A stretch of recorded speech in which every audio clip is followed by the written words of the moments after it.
Bismillah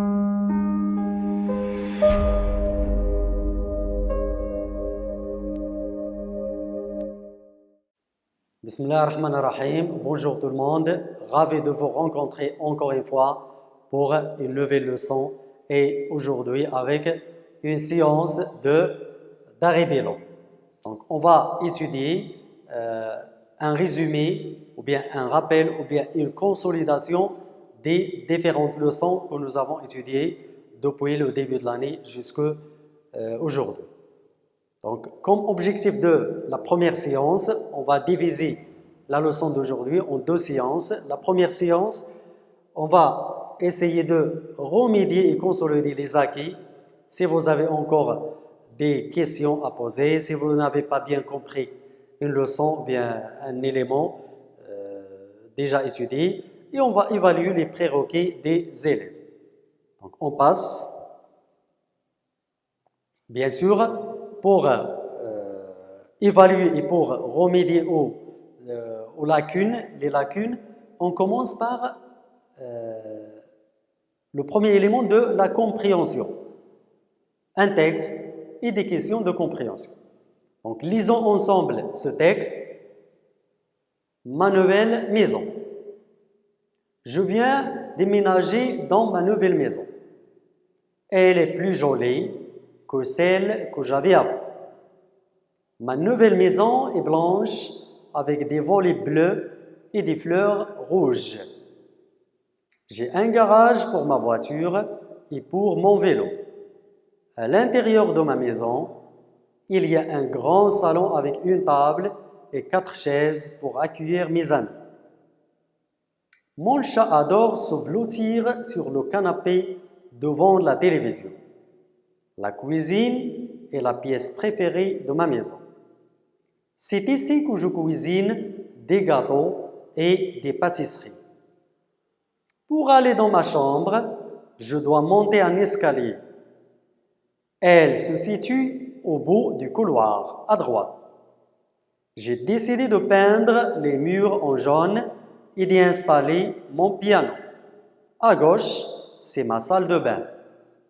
Avec vue sur mon jardin, je me sens très bien dans ma nouvelle maison. On va lire encore une fois le texte. Ma nouvelle maison. Je viens déménager dans ma nouvelle maison. Elle est plus jolie que celle que j'avais avant.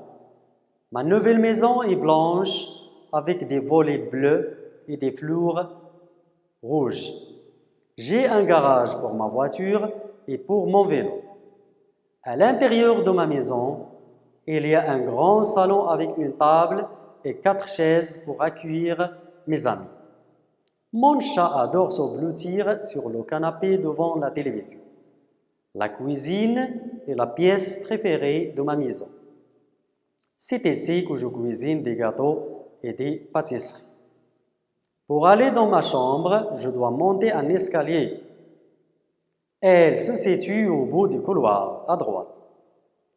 J'ai décidé de peindre les murs en jaune et d'y installer mon piano. À gauche, c'est ma salle de bain, avec vue sur mon jardin. Je me sens très bien dans ma nouvelle maison. Donc, voici le texte. On passe aux questions de compréhension. La première question, quel est le titre de ce texte? D'où il est tiré? Donc, vous devez écrire le titre et d'où il est tiré ce texte, la référence de ce texte. Donc, c'est une question, comme d'habitude, la première question est très facile. Deuxième question, de quelle couleur est ma nouvelle maison? Ma nouvelle maison, elle est de quelle couleur? On va chercher dans le texte la couleur de ma nouvelle maison. La nouvelle maison du narrateur. Troisième question, où se trouve ma chambre? La chambre, il y a la maison et la chambre où va dormir le narrateur. Où se trouve-t-elle? La chambre, où se trouve? Bien sûr, la maison, il y a plusieurs pièces. Il y a le garage, il y a la cuisine, il y a la terrasse, il y a le salon et il y a la chambre. Donc, on va relever où se trouve la chambre de cette maison, ou bien la chambre du narrateur. Et la dernière question, la quatrième, quelle pièce se trouve au fond du couloir à gauche? Quelle pièce se trouve au fond du couloir à gauche? On a dans le texte, nous avons désigné qu'est-ce qui se trouve à droite et à gauche. Donc, on va relever quelle pièce, la cuisine c'est une pièce, la chambre c'est une pièce, le salon c'est une pièce, le bain c'est une pièce. Donc, quelle pièce se trouve au fond du couloir à gauche? Donc, essayez de relire encore une fois le texte pour répondre à ces questions. Donc, on passe à la correction de la compréhension. Donc, premièrement, quel est le titre de ce texte? D'où il est tiré? Le titre, Ma nouvelle maison, ça c'est le titre.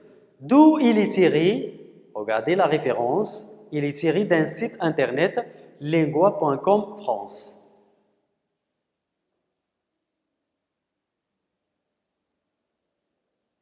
Donc le titre c'est Ma nouvelle maison, ce texte est tiré de lingua.com France. Deuxième question, de quelle couleur est ma nouvelle maison? Ma nouvelle maison est blanche. Regardez le texte.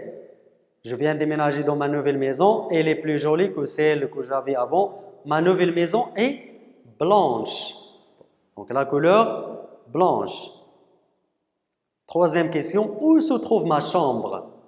Où se trouve ma chambre? Ma chambre se situe au bout du couloir à droite. On va voir le texte encore une fois. Pour aller dans ma chambre, je dois monter un escalier. Elle se situe au bout du couloir à droite. Donc la chambre se trouve, elle doit monter les escaliers et elle prend le couloir jusqu'au fond du couloir. Et la chambre se trouve à droite, à droite. Donc pour aller dans ma chambre, je dois monter un escalier. Elle se situe au bout du couloir à droite.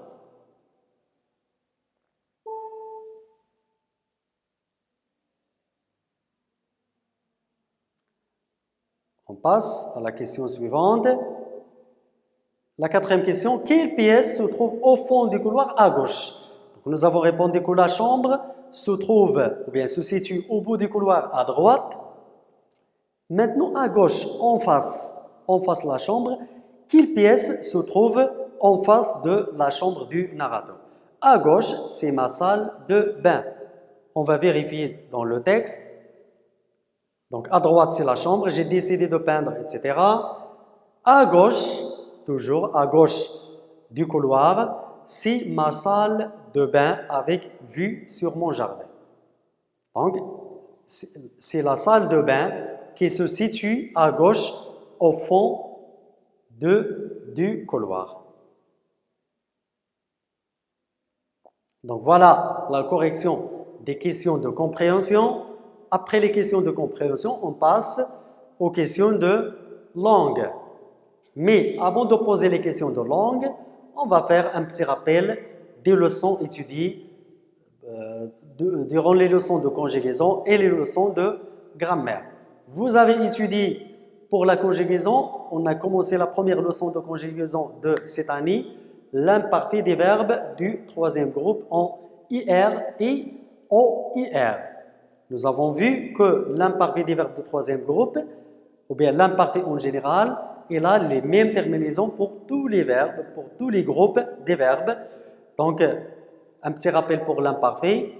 L'imparfait des verbes se conjugue, ou bien se termine toujours avec les terminaisons A et S, c'est-à-dire pour je, A et S, tu, A et S, il, ou bien elle, ou bien on, A et T, nous, I, ONS, vous, I, EZ, il avec S ou bien elle féminin pluriel avec S, A, I, E, N, T.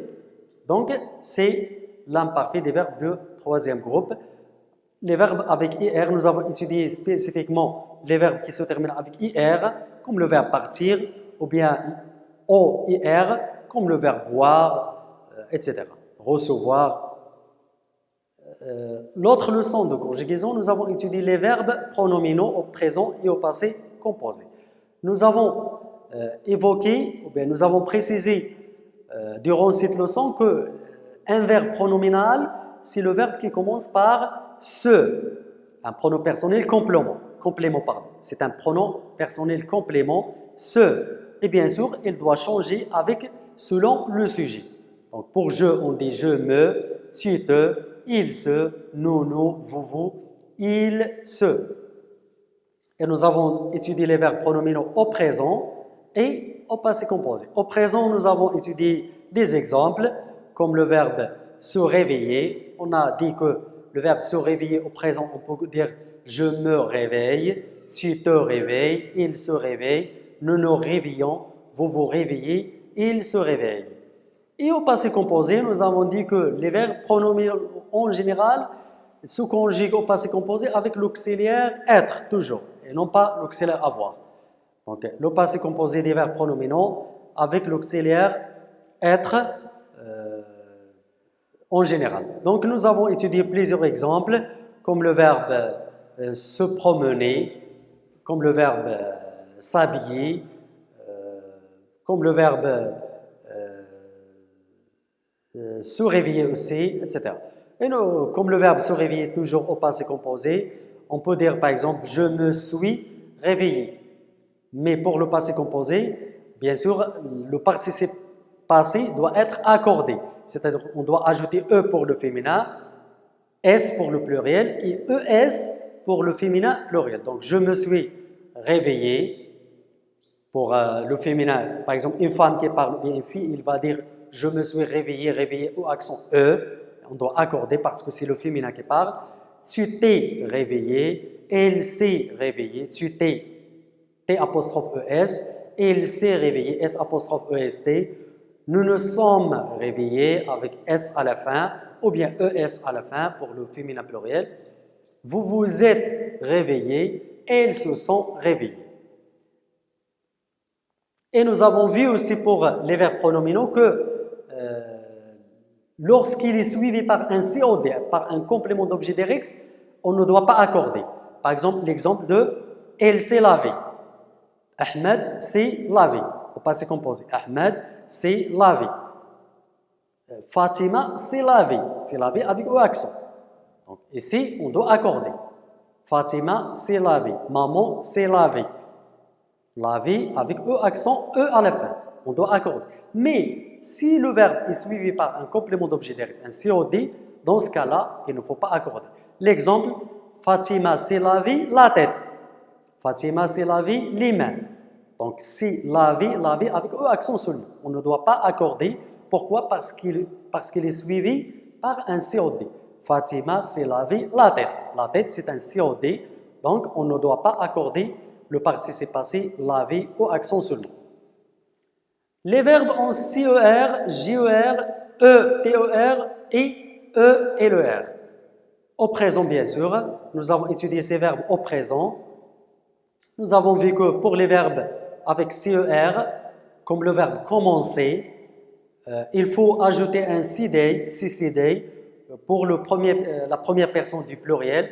On dit nous commençons CCD pour respecter, bien pour conserver la prononciation de C, il faut ajouter CCD. Pour les verbes avec JER, c'est le verbe manger comme un exemple. Donc la même chose, la première personne du pluriel nous mangeons. JE, on doit ajouter E pour garder la prononciation de G. Nous mangeons, G-E-O-N-S. Pour les verbes avec été et les, E-T-E-R, E et le R, nous avons vu il y a deux cas. Le premier cas, on doit ajouter E accent grave pour E, comme le verbe acheter. On dit j'achète, tu achètes, il achète. Donc E accent grave. Et la même chose comme E et le R. Et le deuxième cas, on a vu que ces verbes qui se terminent soit avec E, T-E-R ou bien E et le R, le deuxième cas, Elle et T et elle doivent se doubler, comme le verbe appeler ou bien jeter. Par exemple, je jette, double T. Tu jettes, double T. Il jette, double T. Nous et vous, un seul T. Nous jetons, vous jetez, un seul T. Il, troisième personne du pluriel, il jette, double T. Et la même chose, le verbe appeler. J'appelle, double T, double L. Tu appelles, double L. Il appelle, double L. Nous appelons, vous appelez, un seul L. Ils appellent, double L. Et pour l'impératif des verbes du deuxième groupe, nous avons vu que l'impératif, c'est quoi l'impératif? L'impératif, il est utilisé pour donner un conseil, ou bien un ordre, ou bien exprimer une interdiction. Comme le verbe du deuxième groupe, comme le verbe fournir, choisir, finir, etc. Par exemple, finis ton travail. Finis ton travail. Fournissons plus d'efforts. Choisissez un bon roman, etc. Pour la grammaire, nous avons étudié le participe présent et le participe passé des différents verbes. Nous avons vu que le participe présent, il se termine toujours avec ANT. En général, ou bien d'habitude, il est précédé par EN, qui signifie deux actions en même temps. Par exemple, je regarde la télé en lisant, ou bien je marche en écoutant de la musique. Donc toujours, il se termine avec ANT et parfois, ou bien en général, souvent, il est précédé par EN, qui exprime deux actions en même temps. Et le participe passé, il y a plusieurs cas. Il y a des verbes qui se terminent par I, comme finir, choisir. J'ai fini, tu as choisi. Il y a des verbes qui se terminent par IS. Il y a des verbes qui se terminent par IT, le verbe faire, le verbe dire. Et il y a des verbes qui se terminent par ERT, par exemple le verbe ouvrir, j'ai ouvert, etc. Ou bien comme le verbe éteindre, j'ai éteint. Donc E-I-N-E-I-T. Le discours direct et indirect, nous avons vu que le discours direct, on rapporte directement la parole prononcée par quelqu'un, on respecte des signes de ponctuation comme les deux points et les guillemets. Il y a toujours un verbe introducteur. Par exemple, le père dit à Ahmed, va à l'école. Le père dit à Ahmed, dit, c'est le verbe introducteur. Deux points, on ouvre les guillemets, on dit, le père dit à Ahmed, deux points, guillemets, va à l'école. Ça, c'est le discours direct. Dans le discours indirect, nous avons vu qu'on doit rapporter les discours ou bien la phrase. On va raconter un discours, on va raconter une phrase telle qu'elle est prononcée par le personnage. Pour l'exemple précédent, le père dit à Ahmed va à l'école. Pour transformer, on peut dire le père dit à Ahmed d'aller à l'école.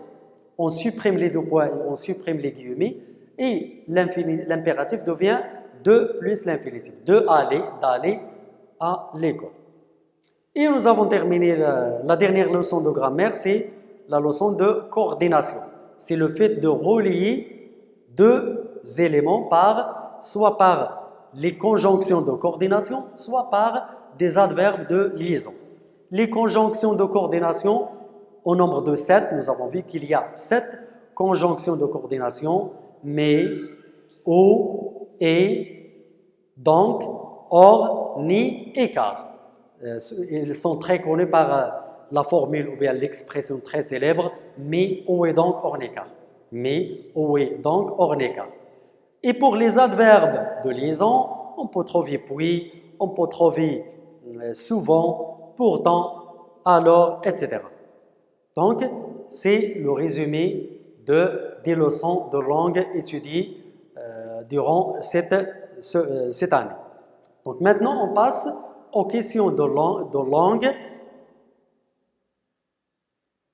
Donc voici la première question. Mettez les verbes entre parenthèses au temps indiqué. Vous, le verbe voir à l'imparfait, un loup dans le bois. Conjuguez le verbe voir à l'imparfait. Vous, deuxième personne du pluriel. Tu vouloir l'imparfait, écrire un roman. Conjuguer le verbe vouloir à l'imparfait, tu. Je se lever, présent à 6 heures du matin. Conjuguer le verbe se lever, c'est un verbe pronominal au présent. La première personne du singulier, je. Les enfants se lavaient, passé composé les mains. Donc, ici, le verbe se lever, se réveiller, et se laver, au passé composé. Donc, faites attention, est-ce qu'on doit accorder ou non? Nous avons déjà expliqué avant, tout à l'heure, quand on doit accorder le participe passé et quand on ne doit pas accorder. Donc, regardez, les enfants, le verbe se laver, passé composé les mains. I-N, les mains. D'accord? Les mains, ajoutez N ici, avant S, les mains. J'ai omis un N. Elle, le verbe acheter au présent, un billet de train. Elle, acheter au présent. C'est un verbe qui se termine par E, T-E-R. Rappelez-vous, qu'est-ce qu'on a dit pour les verbes qui se terminent par E, T-E-R et E, L-E-R? Il y a deux cas. Il y a des verbes qu'on doit ajouter au accent grave et il y a des verbes qui doublent la consonne T ou bien L. Fournir l'impératif de deuxième personne du pluriel, plus d'effort. Conjuguer le verbe fournir à l'impératif à la deuxième personne du pluriel, c'est-à-dire vous. Et rappelez-vous que les verbes à l'impératif ne sont pas précédés par un pronom personnel sujet. Donc, il ne faut pas utiliser les pronoms personnels sujet je, tu, il, nous, vous, elle avec S. On commence directement par le verbe. Donc, on ne doit pas commencer par la deuxième personne du pluriel. On commence directement par le verbe. C'est un verbe à l'impératif. Deuxième question, écrivez le participe passé du verbe entre parenthèses. Écrivez le participe passé du verbe entre parenthèses. Ahmed a, le verbe choisir, de raconter un souvenir de son enfance. Comment on doit écrire le verbe choisir au participe passé? Donc la troisième question, toujours de langue, la première question, la deuxième. Donc à suivre, la troisième question. Remplacez le groupe de mots en gras par un participe présent. Donc, il sera en forme s'il fait du sport. Donc, s'il fait, on va remplacer par un participe présent. Le participe présent du verbe faire. Il sera en forme, on efface s'il fait et on remplace par un participe présent. Le participe présent du verbe faire du sport. La quatrième question, réécrivez cette phrase au discours indirect. Saïd déclare « Je vais toujours à la mosquée ». C'est une phrase au discours direct. Pourquoi direct? Il y a deux points, il y a les guillemets. Le verbe introducteur déclare. Donc, comment on peut transformer cette phrase au discours indirect? Et la dernière question de cette catégorie de langue, les questions de langue, faites une phrase unique en utilisant la conjonction de coordination qui convient. Vous avez ici deux phrases. On va faire une seule phrase, une phrase unique en utilisant une conjonction de coordination. Mais, ou, et, donc, or, ni, car. Notre maison est modeste. Notre maison est accueillante. Donc, au lieu de répéter notre maison, on va dire notre maison est modeste. On va chercher une conjonction de coordination et on va supprimer notre maison et on va continuer la phrase. La deuxième phrase, toujours la même question. Le médecin soigne les malades, le médecin soigne les blessés. Qui soigne le médecin? Il soigne les malades, le médecin soigne les blessés. Quelle est la conjonction de coordination qu'on doit utiliser? Mais, ou bien, ou, et, donc, or, ni, car. Donc, c'est la fin de cette séance d'aujourd'hui. Donc, travaillez les questions de langue et on se verra dans la deuxième séance pour corriger et pour étudier la troisième catégorie de questions, c'est la production écrite. Merci de votre attention. À la séance prochaine, Inch'Allah.